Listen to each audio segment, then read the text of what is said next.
Hi friends, આજે આપણે મોદક બનાવવાના છે.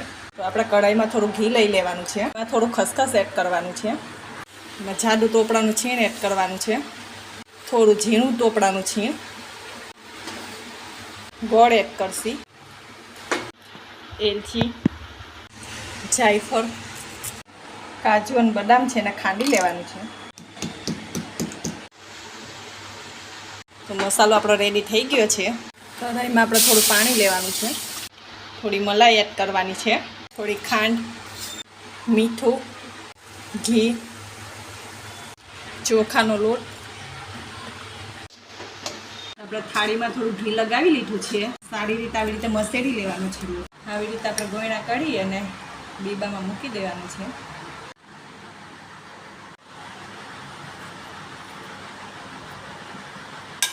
મોદકને આપણે બાફી લેવાના છે. મોદક આપણા થઈ ગયા છે. એના ઉપર આપણે ઘી લગાવી દેવાનું છે.